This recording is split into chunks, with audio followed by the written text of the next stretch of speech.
ॐ स्थापकाय च धर्मस्य सर्वधर्मस्वरूपिणे अवतारवरिष्ठाय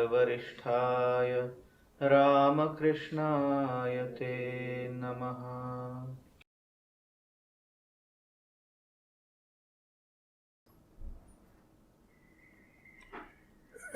Dear friends, welcome to the study of the Bhagavad Gita.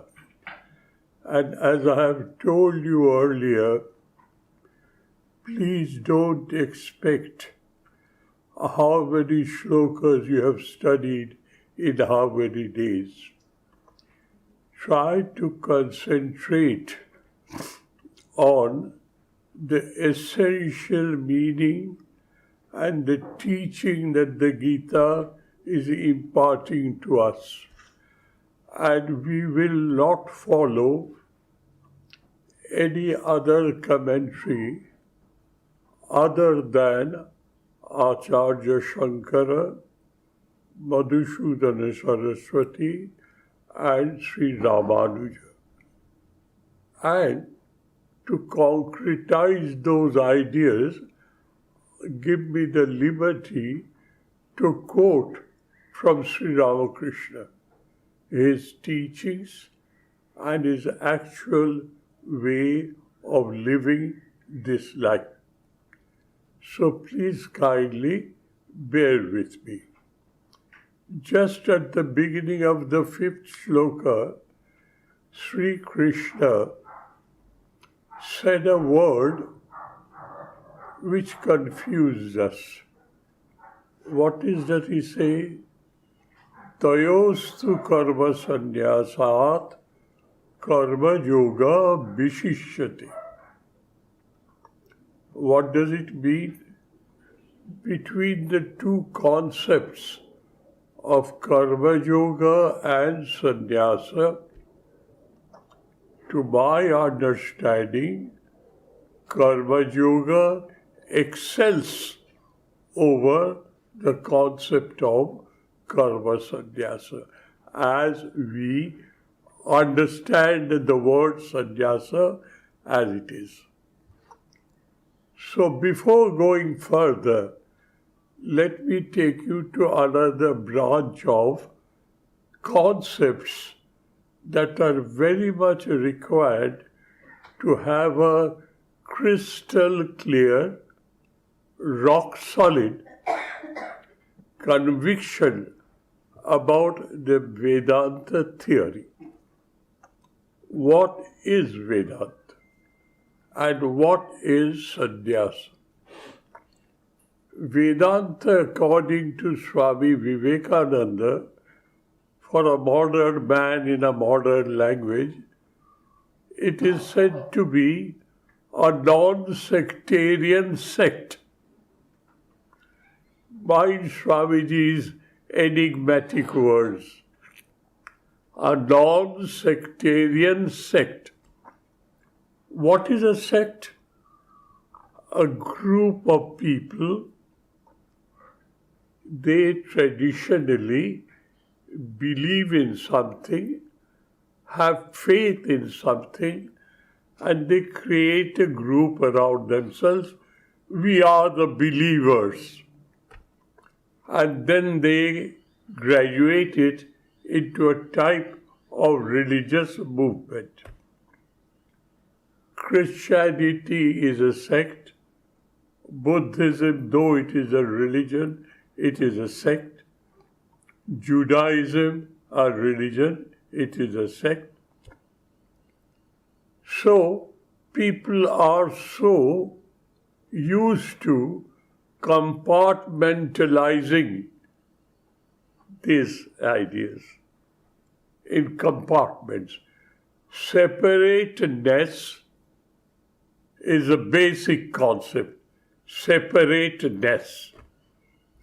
And because of that sense of separateness, and because of our personal ego, I am better than thou, therefore my faith, my belief, my sect, my religion is better than yours.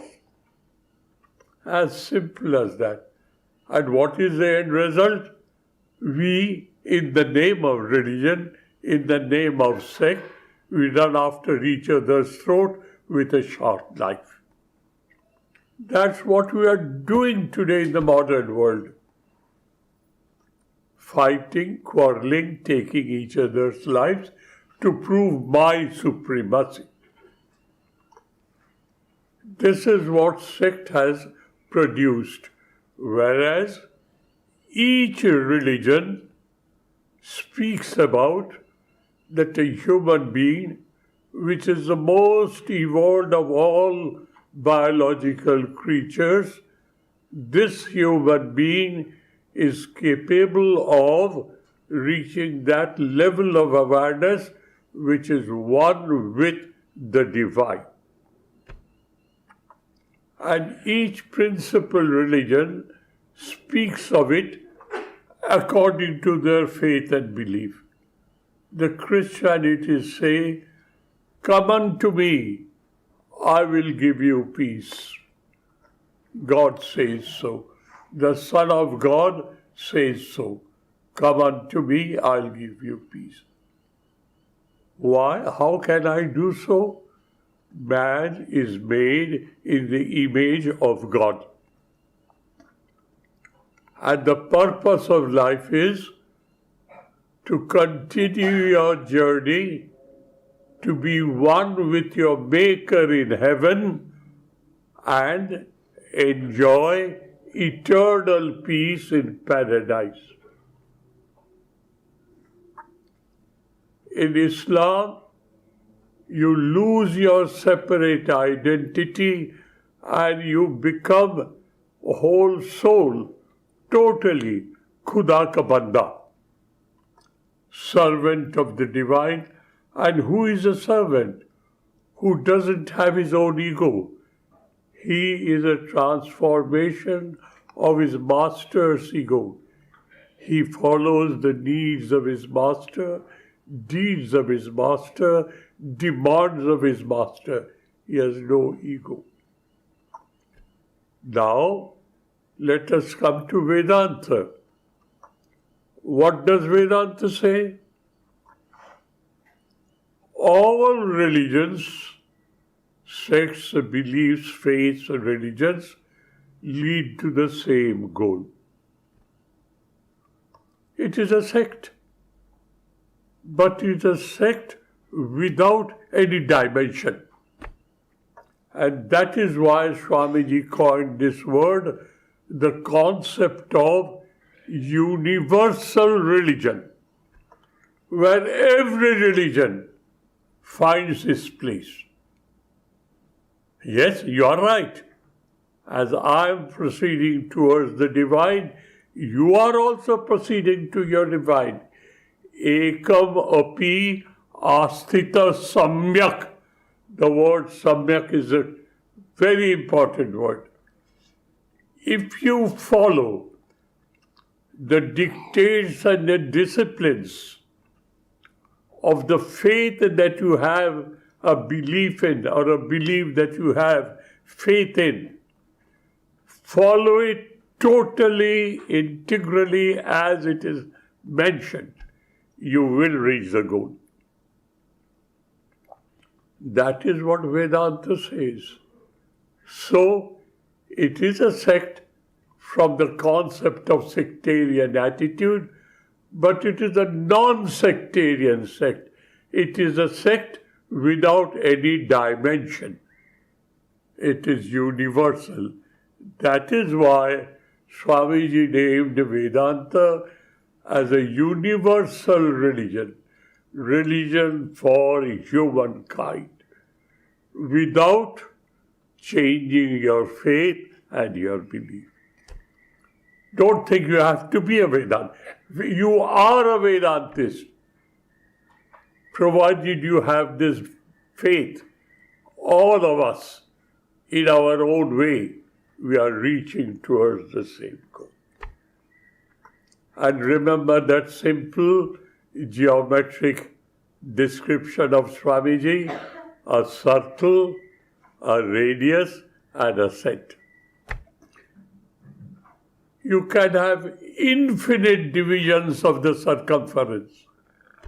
From every point, it has to be a perpendicular to be called a radius, and it will reach the center.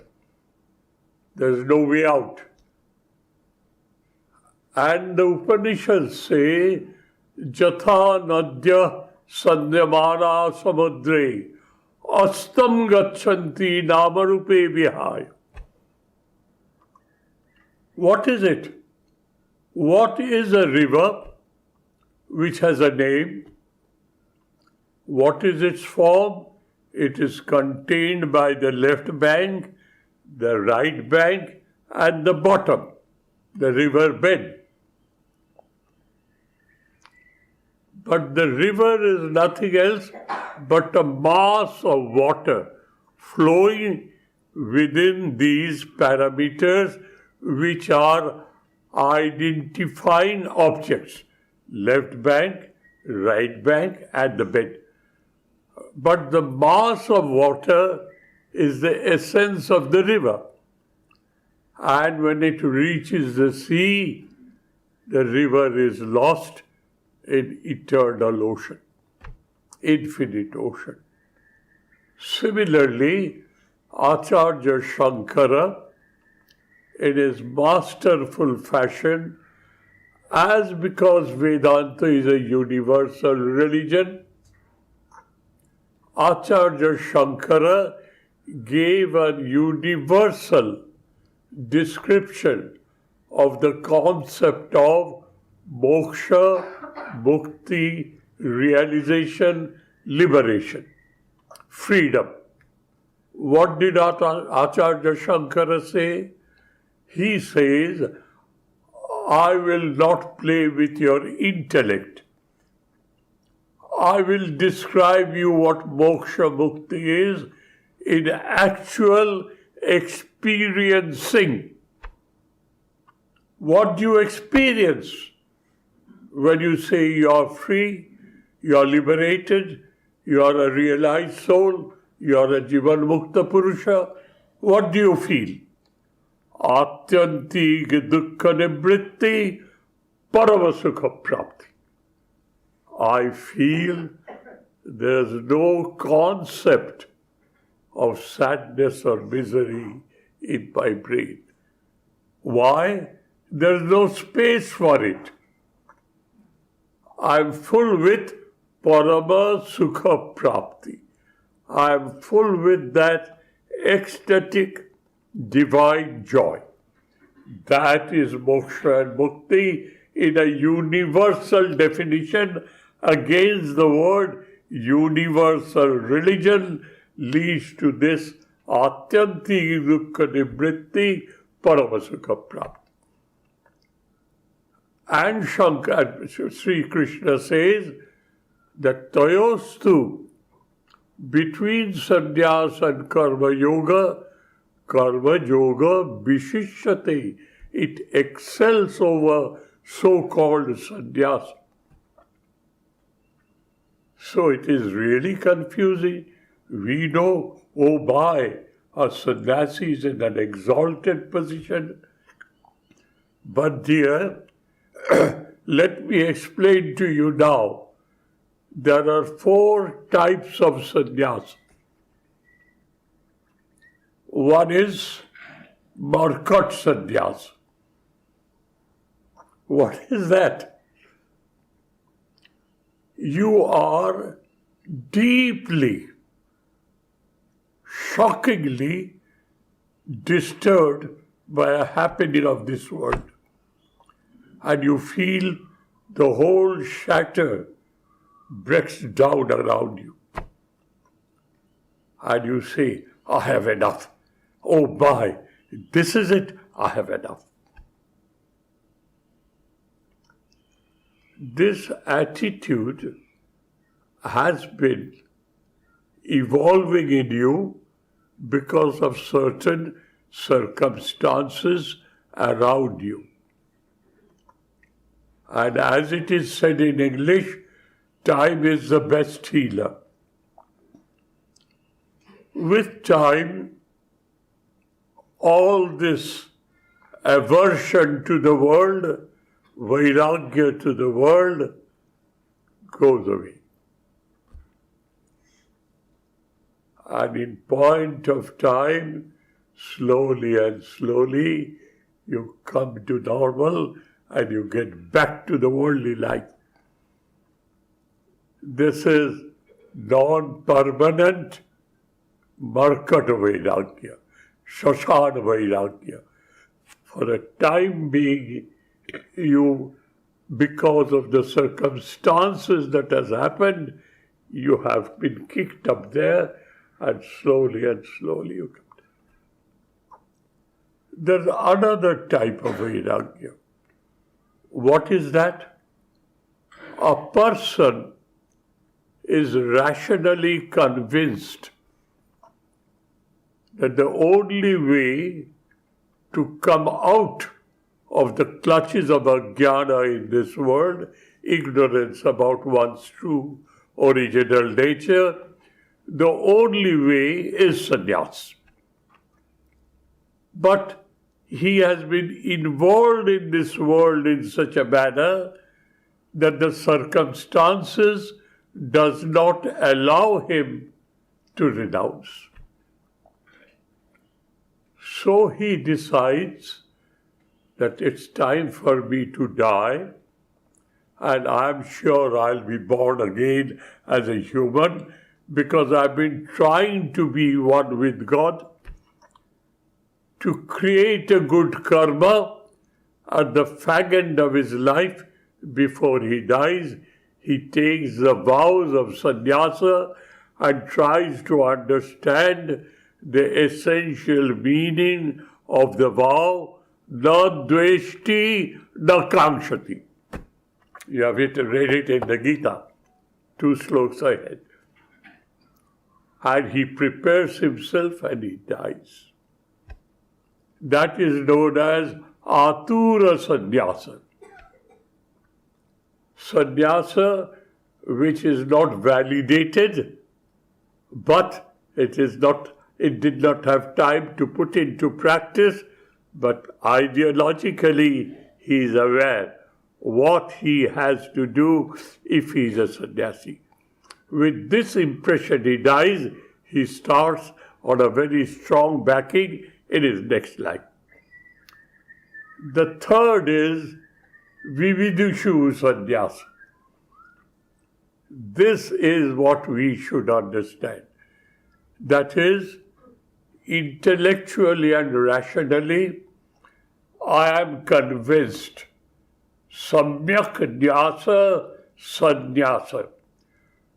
Total rejection in its completeness of raga and dvesha, attachment and aversion. Total. Not to come back again. Now, I see in my life, though I am a sannyasi, I am assailed occasionally by the pull of the world. And I fight with it. Why? Because I desire to know and experience that stage, atyantik dukkha nivritti parama sukha prapti. I want to reach that state. So I'm struggling, but I'm not withdrawing. This is known as vividushu sannyasa. A person who is extremely desirous and at the same time trying to put it into practice. But his samskara is so strong, it is a tug of war in him. Sometimes he pulls himself out of it, sometimes his past karma pulls him back. And this tug of war goes on. Ultimately he wins. And the fourth is vidvat sannyasa. That is, you with that understanding of sannyasa, meditating on your true original nature. What is that? Ayam Atma Brahma. And that gives rise to this vritti, Aham Brahmasmi. I am that.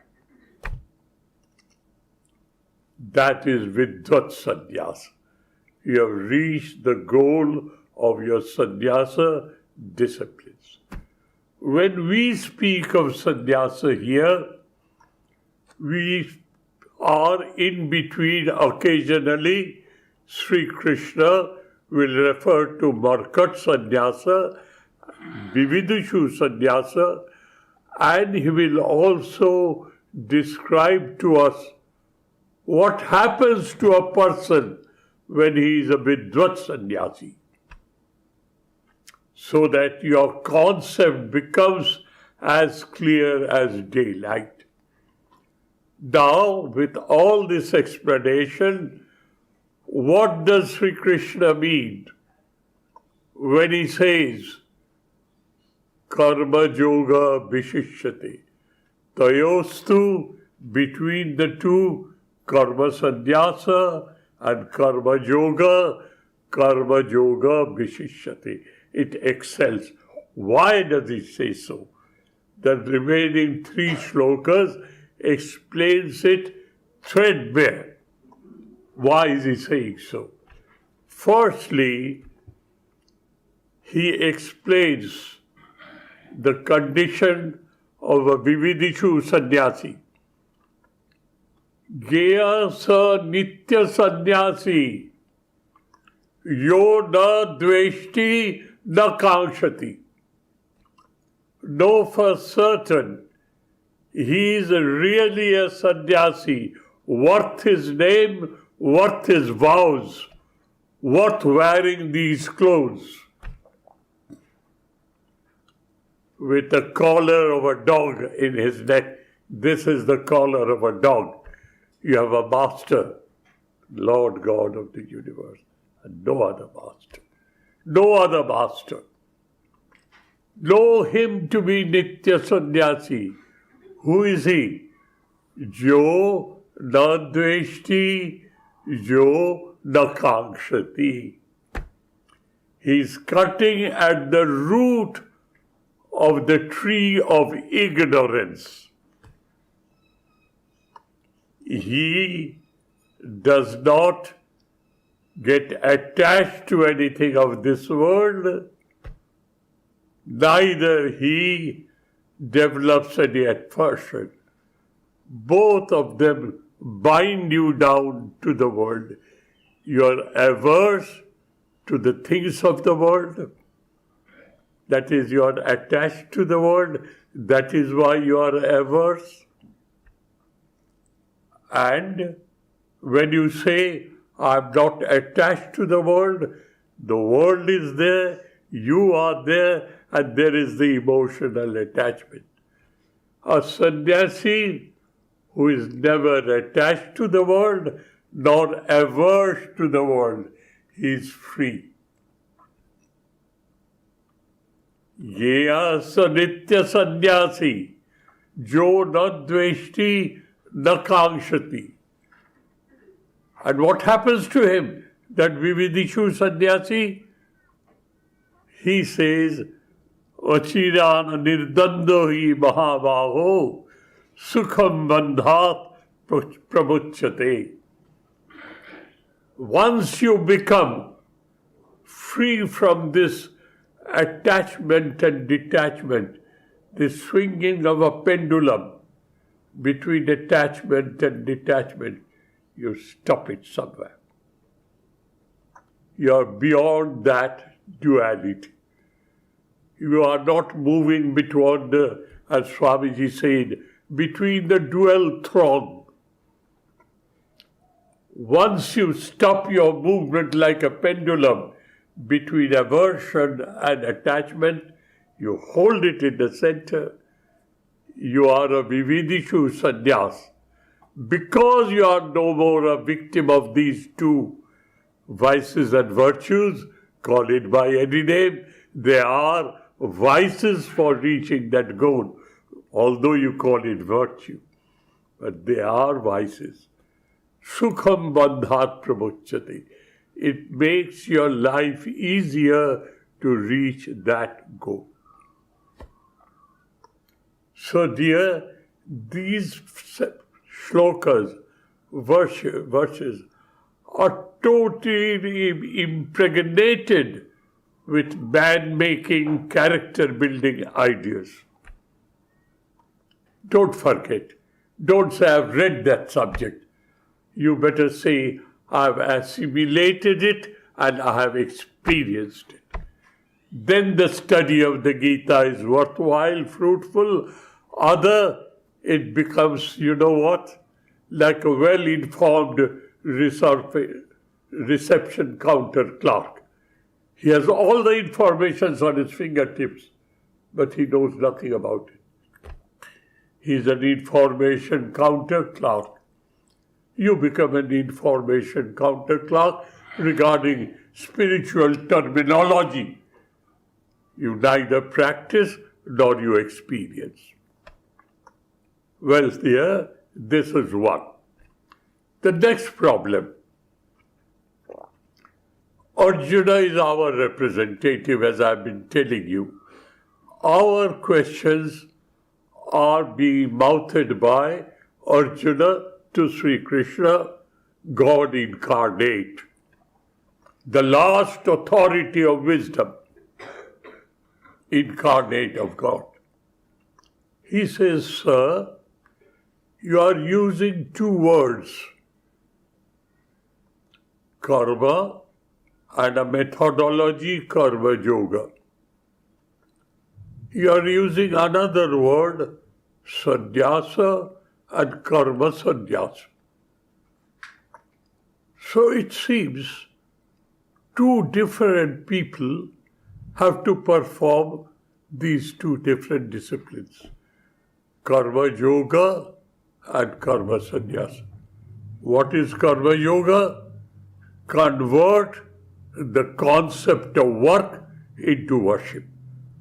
I've defined it and explained to you, if not 1,000 times. Karma is performance of duty without the awareness of presence of the divine. And that very karma becomes worship when the fifth dimension comes in, constant awareness of the divine as recipient of my efforts. Physical involvement, emotional involvement, intellectual involvement, egoistic involvement. Psychologically, these four involvements are demanded in performing your duties. Here I am, performing my duty, physically involved, emotionally. I am attached, that you understand, for heaven's sake.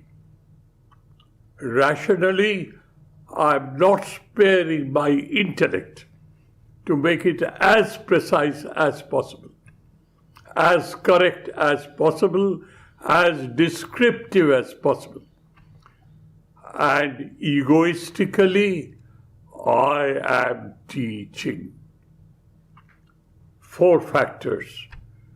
The same 4 factors are in worship. You know this is a shrine, a temple. You come and you bow down. Physical activity. You pray, oh dear Lord, protect me. Emotional activity. You rationally know it is a picture, but you rationally convince yourself there is no distinction between the symbol and that which it symbolizes.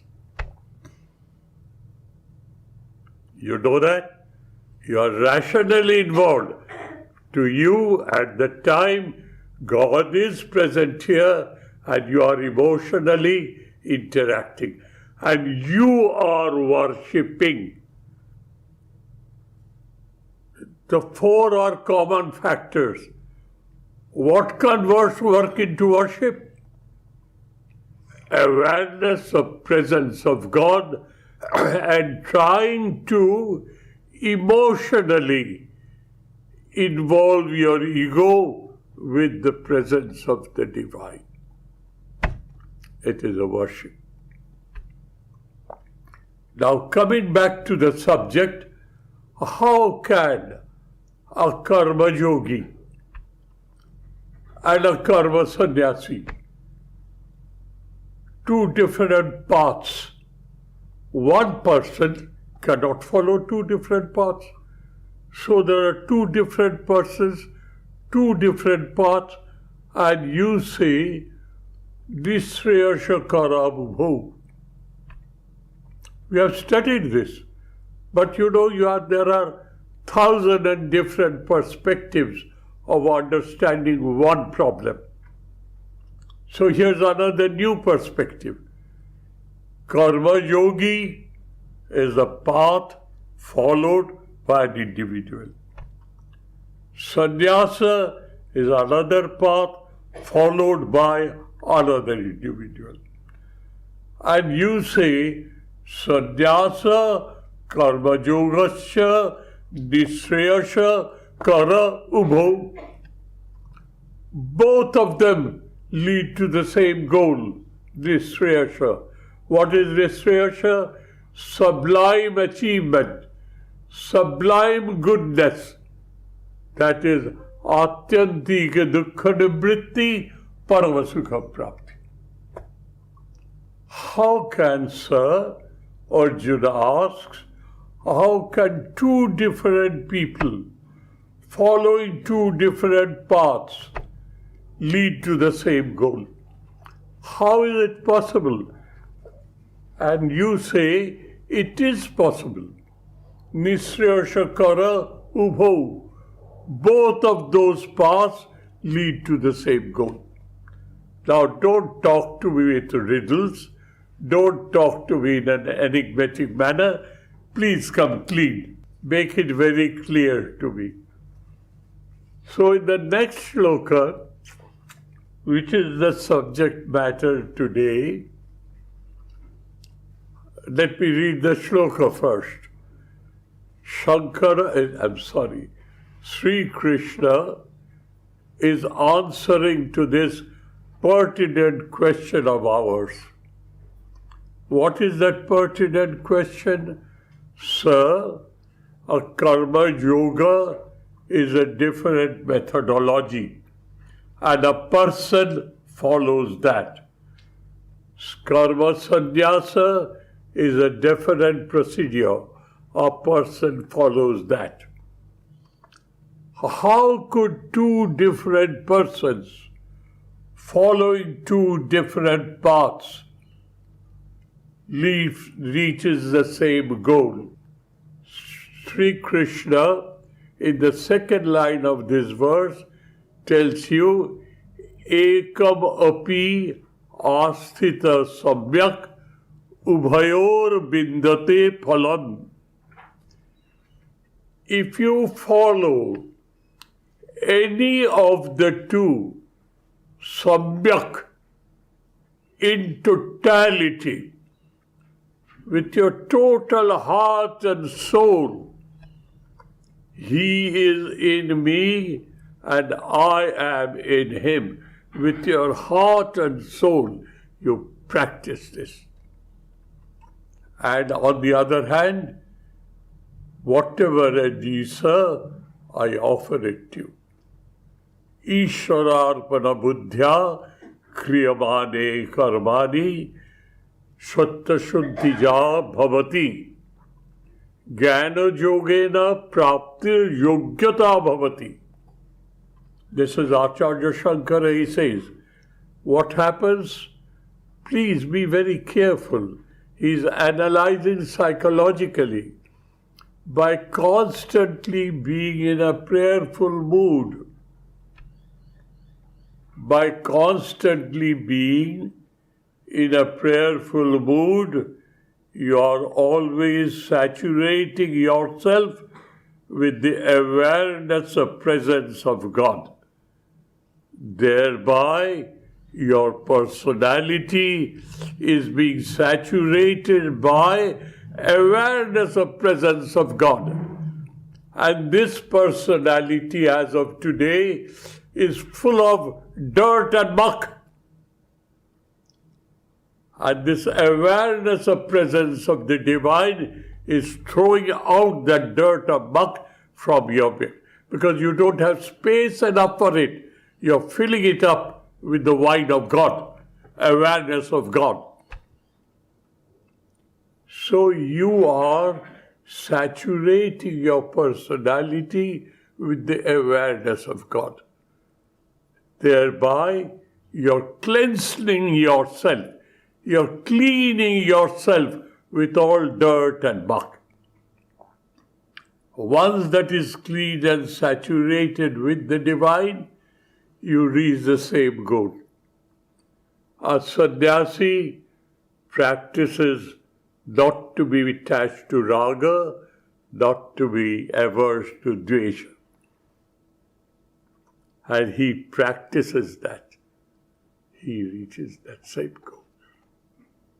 Because he's cleaning himself by his willpower. So he says, ekamapi asthita samyak ubhayor vidyate phalam. That means, from our commonsensical point of view, what is happening, dear?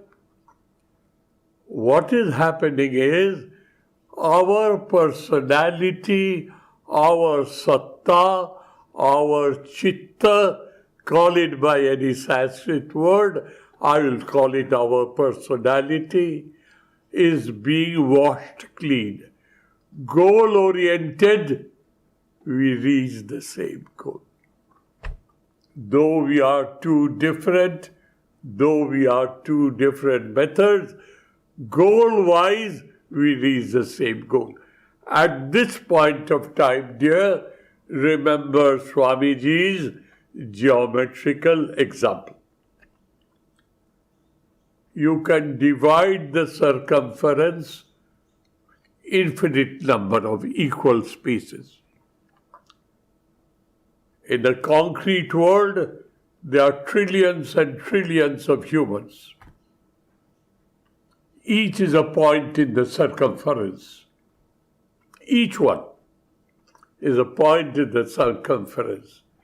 The faith to you belongs, the belief you have, the religion you practice, do it correctly, properly, thoroughly, excellently. No compromise. Samyak. And if you do so, you will reach the promised goal. If you draw a radius from the circumference, you will reach the center.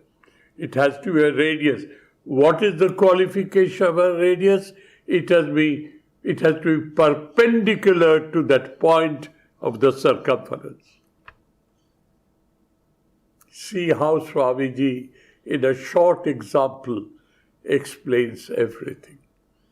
A non-sectarian sect, a concept of universal religion where all religions have a rightful place. Nobody is rejected. You can create a religion of your own without deviating from the main principles, sadhana chatushtaya, the 4 pillars of sadhana. Read it, understand it, and don't deviate from it. You will reach the goal. So now, coming to the shloka number 5, which is today's lesson. All this as introduction to this today's shloka. Jat sankhai prapyate sthanam. Let us stop here. Let us read the meaning of it. The state of awareness, sthanam means level of awareness, position. If you literally translate, sthanam here means position. What is this position here? It is not your hierarchy in the office. It's a hierarchy in the spiritual life. You start with Bharkat Sannyasa, you migrate to Vividishu Sannyasa, now you are aspiring for Vidyat Sannyasa. Shankara now, I'm extremely sorry, Acharya, Sri Krishna now, pardon me, Sri Krishna now is telling you why did he say it is better than Karma Yoga, and why did he also say both of them lead to the same goal. Jat Sankhai Prapyate Sthanam, whatever position, whatever level of awareness that Sankha, that is a Jnana Yogi, reaches that place, the sannyasi reaches, tad yogairapi gamyate, a karma yogi also reaches that place. He doesn't go through bhajik sannyas. He doesn't go through all that external vows and disciplines of a sannyasi. But internally, by practicing Ishwararpana buddhya kriyamani karmani, satta suddhija jnana praptir yogyata bhavati. This is from Shankara. And I'll tell you the difference between Shankara's explanation and Swamiji's explanation a little later on when it comes to the text. Anyway, Jat Sankhai Prapyate Sthanam Tat Yogairapi Gamyate. They reach the same goal. Ekam Shankham cha Yogam cha Japashyati Sapashyati. He who has developed this perspective, he has the correct perspective. What is that perspective? Dear friends, have a choice. Choice of faith, choice of belief, choice of religion. Please be free to choose. There's no restriction in Vedanta. Choose. But be honest. Be sincere. Be wholehearted. Be correct, thorough, perfect, excellent in its performance. Don't confine into your brain citadel. Blend your head and heart together. That is experiencing. Knowing and experiencing. Experiencing follows knowing. Knowing is generated by interaction of my sense organs with the outer world. With my Indriya vision, Chakshurindriya, Drishya, I see you are here. This is knowledge. That knowledge transforms my experience, and I know you are there, I can interact with you. That is the experience generated by my knowledge that you are here. My action is motivated by my knowledge. This integration is the cause of experiencing. Ekamapi asthita samyak ubhayor vidyate phalam. You will reach the same goal. That means don't be frightened. Don't be scared. That means, in essence, each and every one of the human being, on this planet Earth, on this Mother Earth, has a freedom of choice. That is what Vedanta teaches you. Don't be a sectarian. Be a sectarian, but a non-sectarian sect, universal religion. That is Vedanta for you. That is, we are all Amritasya Putra. That is a statement made by a realized soul. When that is from the Upanishads, the fable goes, the story goes, the incident goes.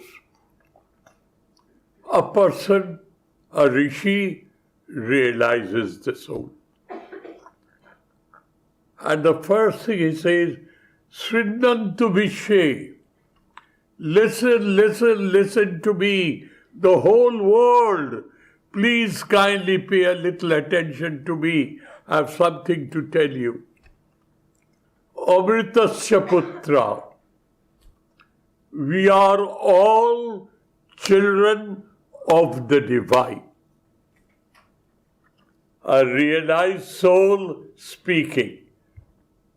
Listen to me, the children of the divine. We are all children of the divine. Ame dhamani divyani tastu. I have returned from that area where I have experienced this, supported by my background of intellectual, rock-solid, crystal-clear conviction. I have generated this experience by performing sadhana chatushtaya. Ame dhavani divyani tastu. We are all children of the divine. So let us have our choice, and we are Vedantins. You are a Christian. You are aspiring to be one with your Maker in heaven. You are a Vedanta. Your place in our club, a universality, a universal religion. Vedanta is a church of universal religion. And we have centers in Australia. 2 of them are churches which we bought over, one in Perth and one in Adelaide. We didn't get one in a hurry in Sydney, neither in Brisbane. Both the churches have the cross there and our monogram there. Not Omkara, our monogram. And we have written there, Vedanta Church of Universal Religion. This is what Vedanta is. And this is what comes out from God's statement, the Bhagavad Gita. Jat sankhai prapate sthanam tad yogairapi gamyate ekam shankham cha yogam cha japashati sapashati. He is a person who has developed the correct perspective. What is that correct perspective?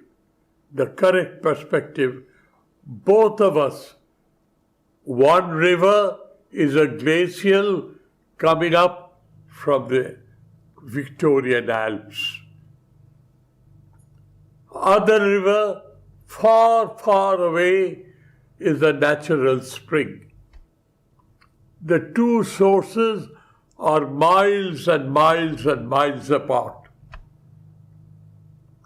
They meander through the landmass of diversities. Ultimately, Jatha Nadya Sandamana Samudre Namarupam Astam Gachanti Namarupam Vihaya.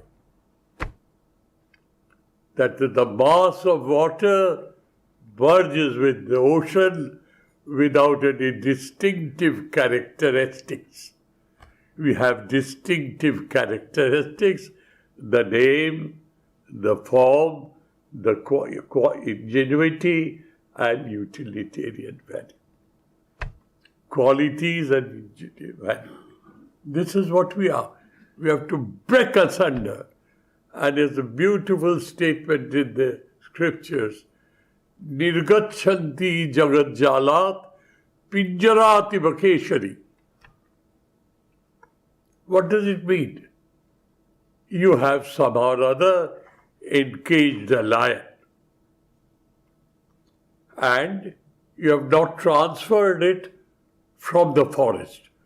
The cage is in the forest. Other lions are terribly upset. Why is this lion in a cage? They give him a roar. Break aside, come out. And the lion with all its might gives a mighty roar, breaks the pinjara, the cage, and he is free. Nirgachanti jagat jahalat. That man has broken asunder this burning hell, this world. How? Pinjarati vakeshari. Like a lion with a mighty roar, with his prowess, breaks the cage and makes him free.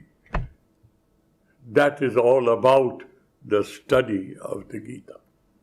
We have to cultivate that virtue, provided we really have mumukshuttam, the desire to be free. That is the motivation. That is the motivation. We'll come to that as and when the text takes me there. Thank you, dears. Thank you ever so much for your patient hearing. Bye for now. Om Shanti Shanti Shanti Harihi Om Tat Sat Shri Ramakrishna